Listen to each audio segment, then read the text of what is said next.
Yes guys, I'm back. I'm back with another one.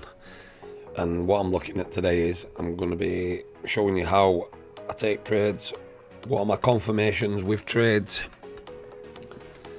where liquidity lies, so liquidity zones, using them as my TPs, how I enter, how I exit. So yeah, let's get straight into it guys.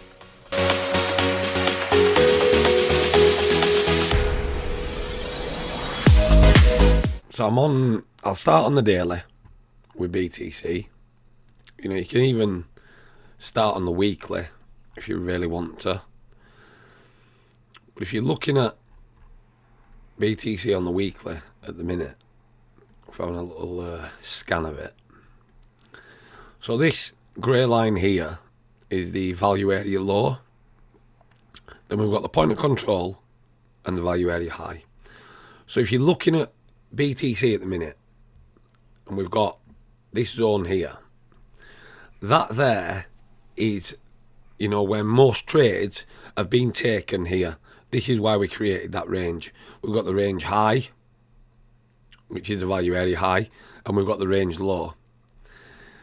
In most cases, in most trades, if we start to get accepted below the range low, which is here, as you could see here, you generally have your big flush in the market, okay? Gaining acceptance back inside this zone could see us potentially push back towards this zone here at around 106k. So these zones are fairly important zones that you can mark out on your chart. We've also then got a liquidity area here. We had one there, which it took. We've got one here, here, here, here. So we've got a liquidity zone there, liquidity zone there, liquidity zone there, which is around 102k. But I don't know if we're going to get back inside that range. So if we don't get back inside that range, and we gain acceptance below this range here. So if I get another volume profile. So if we have a little look here in this is where we had all the choppy action for several months here. So we know we had lots of choppy action for around 260 days in that zone there. This here is where we had the breakout of BTC, right here. That's the breakout zone. Generally, on most normal, well, you say normal, but like, you know, your golds, your silvers, you know, your S&P 500s, things like that. What you generally see with them is, so they'll do this, they'll create a range, and then they'll come back and visit the scene of the crime. So, here, this zones. This is where there'll be a lot of buy orders down in here. At the minute, up here, I don't know if there is a lot of buy orders in this zone up here, in my personal opinion. Let me just get the normal volume up. So if we get the normal volume up and we actually have a look at this, remember this is on the weekly, I will drop down to the daily. If we look at the volume, and what do you see here? We see a decline in volume whilst BTC is trying to push back up. Remember, we're on Thursday now, and if you look at the volume metrics here compared to here, this is a lot lower than what was here.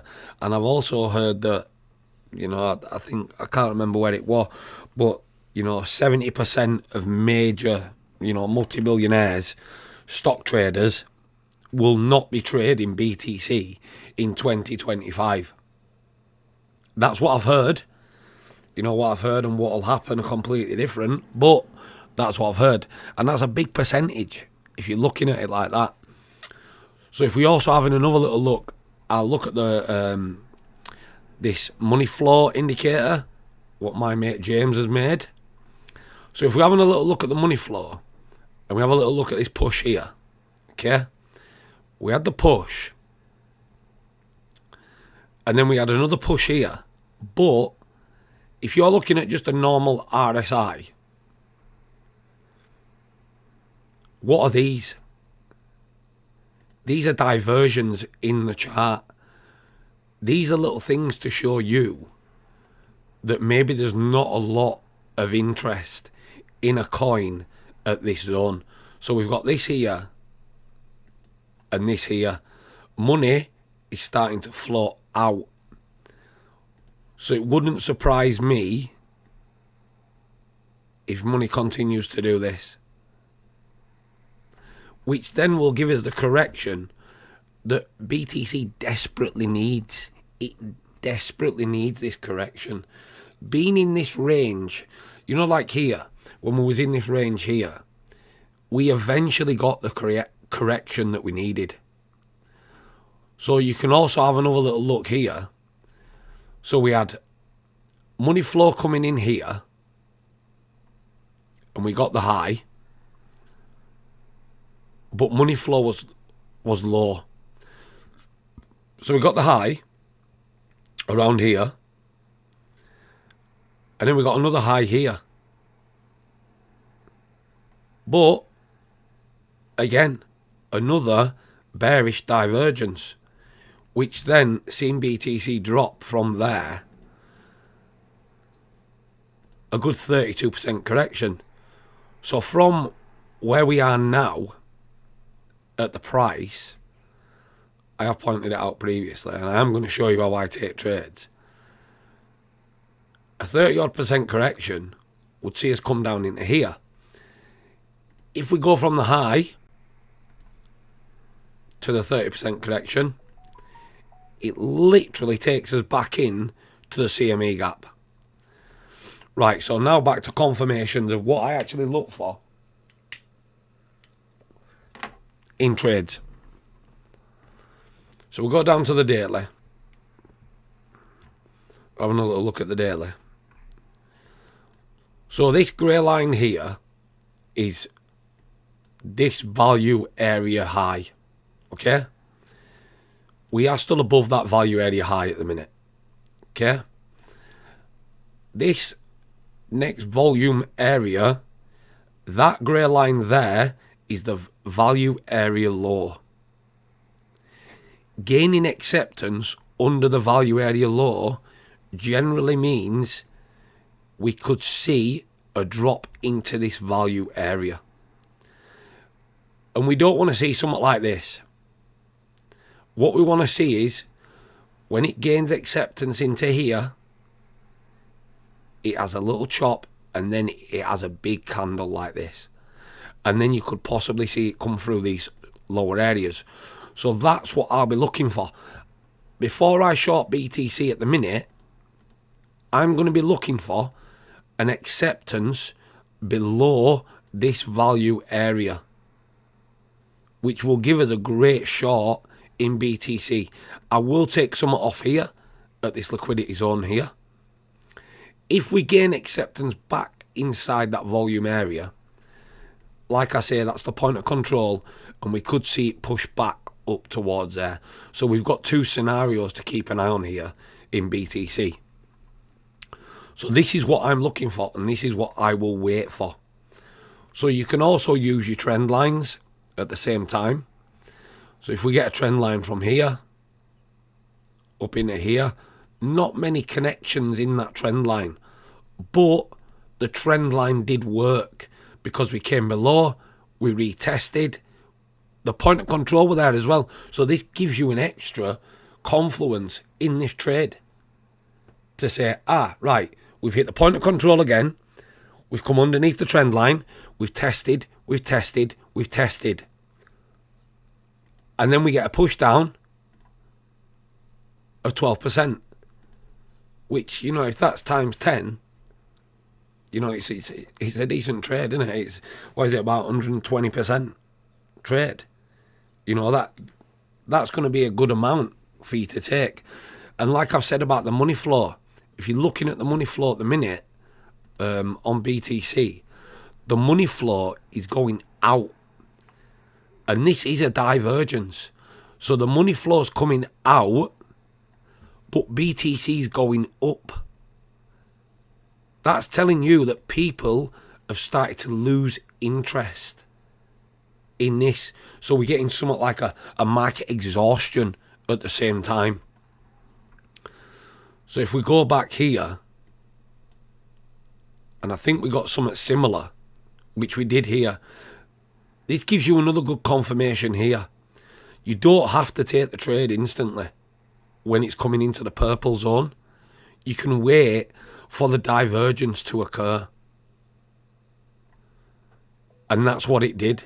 So it came down, it tagged, it took this liquidity. We had a fair value gap around here. We tapped and pushed off. We then had another zone here where money started to flow out. It stayed in the red, the purple, whatever you want to call it. And then we got another divergence there. So that would be another great area to take a short. So at the minute, like I say, we can see that a divergence is occurring. It's not played out yet, but the divergence is occurring, which is showing me that people have started to lose interest. You can see with the money flow. So then also to add to the confluence, normally I'd be looking for a fair value gap in BTC. And at the minute, I can't see one on the daily. Because the price action is so choppy. There's no fair value gap that I can actually see. But looking at the actual volume metrics of BTC, the volume's coming away from it. And I know for a fact that a lot of people are coming back into gold, silver, you know, the dollar. But the dollar is probably going to drop at some point as well. ETH's a bit similar. But so, like I've just said, I will be waiting for to gain acceptance below here. We gain acceptance below here and test successfully. I will take a short.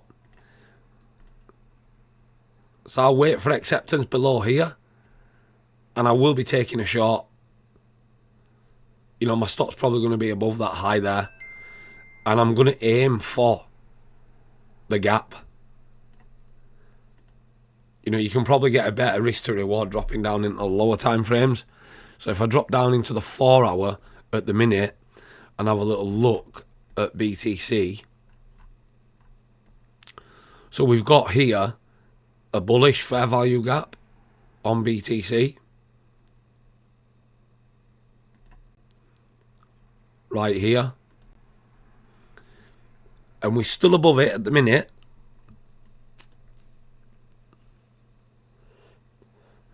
But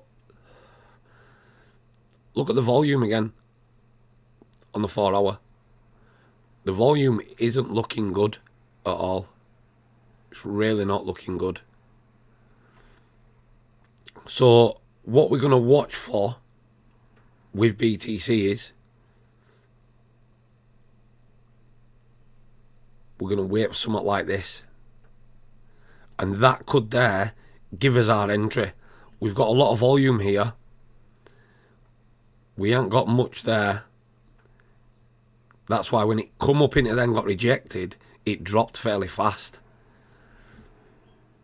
So I'd be looking here at this zone. I'd be looking for a short. I'm going to put my stop above there.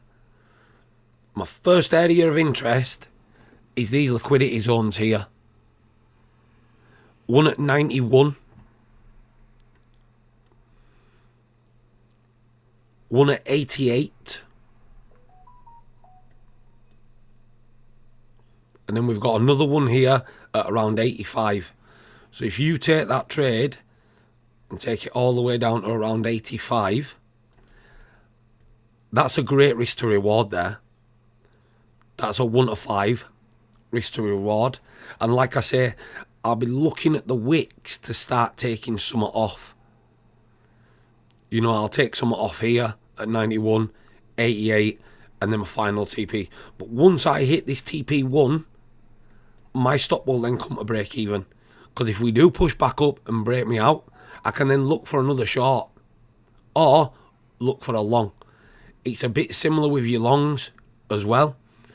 So, back into the daily, like I've said. Pull this down. Let me just remove these drawings a minute. So in the daily, starting to gain acceptance back up into here. At the minute, we're just looking like we're chopping. But gaining acceptance up into here would then give us a long position. But if I'm looking at the long position and I put my stop there and I aim there, it's only a 1 to 5. The better risk to reward trade at the minute is a short in BTC. I know there's a lot of sausages out there that are going on about that, you know, 120k, 120k. But like I pointed out in my previous video, how many all-time highs can you get in one cycle? We've had a lot of all-time highs this cycle. How much more do you want? If you were an investor in the bear market and you have bought BTC here, so let's look at the gain. So I'm an investor and I've bought BTC here. Okay? Even there when we broke out. And I've bought BTC there. And I've gained 300%. Why am I going to be bothered about? Just put this, you know, food for thought. If I've gained nearly 350%, okay, why am I bothered about an extra 9%? Just put that into context. Why am I bothered about that? When I've gained 350% where we are at the minute. Just put it into context. That to me makes no sense. So even from the bottom of the zone to the top, that's 608%. And I'm going to wait to get another 9% here, Anna. I'm going to wait for that. Why would I wait for that?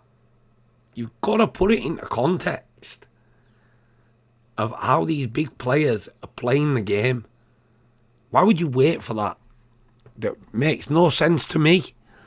But, you know, a lot of these sausages on X, Twitter, you know, whatever you want to call it, they're all like 120k is programmed. And it might be. But why, as an investor, am I going to wait for an extra 9%? Why would I bother? What do I need to wait for 9% for when I've already gained 600 and some odd percent from the bottom? It just doesn't make any sense to me. Makes zero sense whatsoever. But that's me. You know, I might be looking at it different to what other people are looking at it.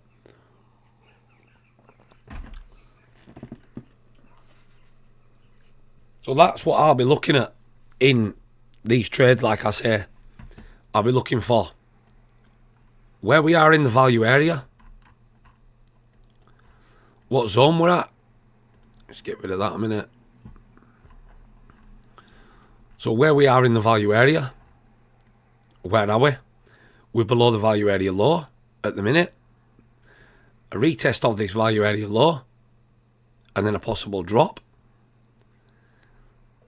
So I'm below the value area low. That's my first tick. I've dropped below this trend line. That's my second tick. We've rejected off the point of control once already. Third tick. what liquidity zones have I got that can give me my TPs? 1, 2, and like I say, here, 3. So I've got 1, 2, 3. I've got below my value area low, possibly dropping into the next value area down in here. Tick, below a trend line, tick, fair value gap. If we drop below this fair value gap and dump, tick. That's what I'm looking for in a long-term trade. So if I go back and I'm going to go down to this 15k zone where we were. So looking in this 15k zone at the minute, you can use the inverted fair value gaps. I'm going to give you another thing to use. So we've got a downsloping trend from here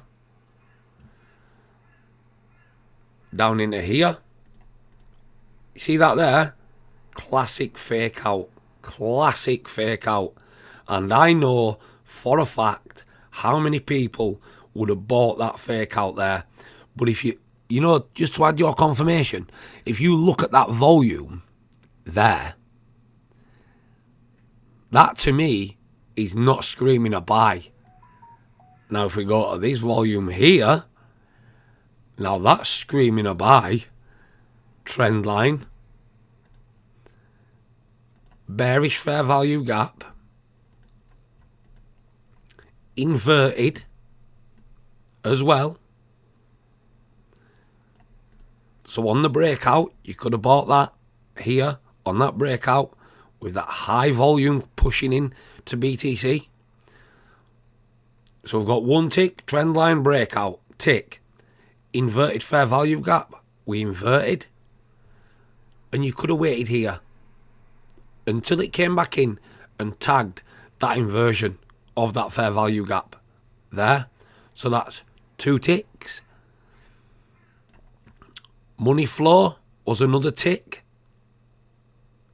Just looking at these metrics and adding these into your trading style can actually give you a fantastic risk to reward. Using the volume, we've got the trend, we've got the inversion, and then we absolutely took off. We took off. What we've seen a lot of is most of these bullish fair value gaps got filled. There's only one that didn't, and I don't even think it got tagged, was between 23 and 22. It never even got tagged. But what did get tagged twice was this bullish fair value gap here. It got filled once, pushed off, got filled twice, pushed off. That there was an absolutely beautiful trade to take you long. And like I say, you can see the money coming in here. This zone here, not so much. And that's how you can use these to help you trade.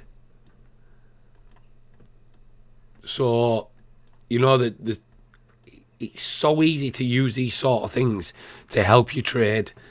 You know, just adding certain layers to your trading style. Scalping's different, but for long-term investments, I know many traders would have been using the same sort of metric here. And they probably would have waited. But coming out of this zone here, and you can mark out your support and your resistance bands as well. So I'd have marked out there as the previous resistance. Right here. I still wouldn't have bought there. But we had a previous resistance there. At this zone here. And you got another classic here where it come out of that resistance, turned it into a support, tagged it, and off she went. That's what you can use for your long-term trading. And it works. Generally, things like this work. That there is a horrible range to trade. And what you'll see is, 90% of the time, markets do that.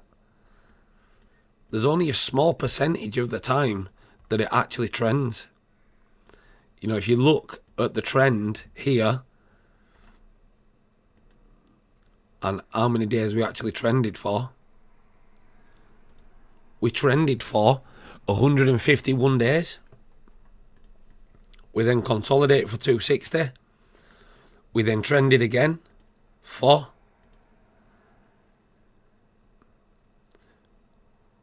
go to the trend. Another 43 days we trended for, say between 40 and 50 days. And now we're back in a range.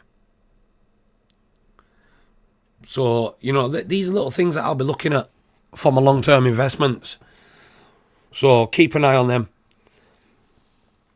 And that's what I'd be doing, as an investor or a trader. I'm looking at that to show me what is the best trade to take at the minute. Ondo, I was having a look at Ondo as a possible shorting opportunity. We've got this trend here on the daily. Let me just close that out 1 minute. And then what we've got also now, so we had a resistance zone here in Ondo. There. We've got a support zone here in Ondo. Around there.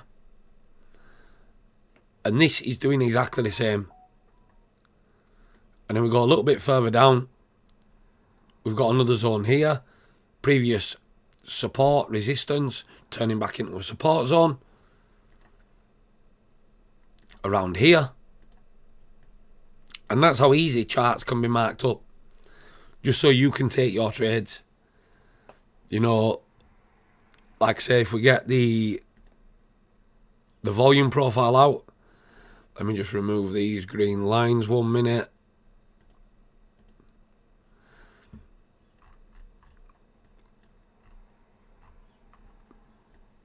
So this at the minute, Ondo, this is the value area high. We've dropped back inside. 1 tick. Bearish fair value gap here. 2 ticks. Trend line broken below. 3 ticks. Money starting to move away. We've got a red, purple, red, whatever you want to call it. Well, it is purple, but you can turn it to red if you really want to. Money flowing out. Could really be a good trade in Ondo. And then you've got your liquidity zones. TP1 here. I gave a trade yesterday in the group. I think we TP1 and 2 and then it come back up, stopped at break even. But we got TP1 and 2. I'm happy with that. So we've got TP1 here in Ondo at around 1.2855. TP2 in Ondo, I'd be looking at this wick here. We have taken it prior, but I'd still be looking at it as another 1.1760. Main TP, this wick fill. And it aligns up perfectly. If we really want to push it to the limit, we can come all the way down to the point of control in Ondo. That's my personal opinion on Ondo. And then we've got another one here. That's another volume profile at the minute. That's the range volume profile. And if you have a little look, once we've come up outside that range volume profile and we've fallen back in, we came back, we tested. The value area low here is the next testing point around here. And then if we do keep falling below, then you know this previous point of control around 0.7066 or 0.6977 is your next area of interest on Ondo. That's in my personal opinion. But falling back inside this volume profile generally does see us start to slowly come back down into here. As a long-term investor in this coin, I'd be waiting for a possible retest of this zone down in here. Just keep an eye on that. But that's what I'm looking at in my trades. That's what I'm looking for. That's how I trade. So I hope you enjoyed this. If you want more of this, I can do it. I'm going to do another video on USDT dominance and BTC dominance, so you can see what I look at in them to take trades as well. Don't forget my links for CWP, James's Baccarat indicators, Buy Me a Coffee links, and Slim's bot links, all in the description below. And I'm getting out of here. And I will catch you in the next one, guys. Happy trading.